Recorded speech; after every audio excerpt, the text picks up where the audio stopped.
Bonjour à tous. Aujourd'hui, on va vous présenter le matériel qu'on utilise pour une aventure documentaire.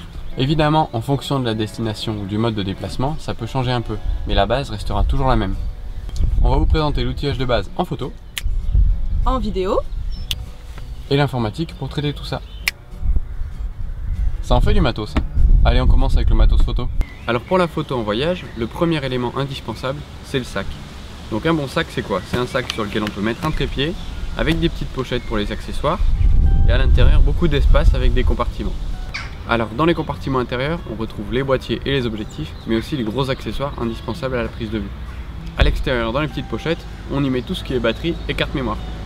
En ce qui concerne la vidéo, pour faire un bon documentaire, il faut être toujours prêt à filmer. C'est pour ça qu'il faut avoir un matériel performant mais compact pour pouvoir filmer en toutes circonstances.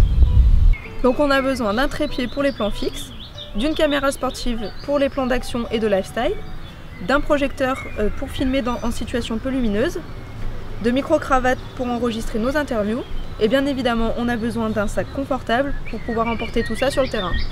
Une fois que les images sont prises, c'est à l'intérieur que ça se passe. On est équipé de 2 stations de travail, 2 MacBook Pro gonflés avec des SSD, un double disque dur et 16 Go de mémoire vive.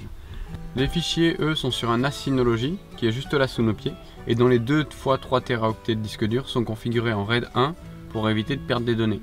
Enfin, on va conclure sur 2 accessoires très pratiques voire indispensables.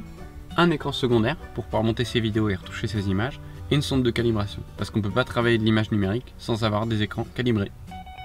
Bon, normalement, une fois que vous avez réuni tout ce matériel et trouvé une bonne alarme, il n'y a plus qu'à faire des images. D'ailleurs, nous on y retourne. Allez, à plus les geeks!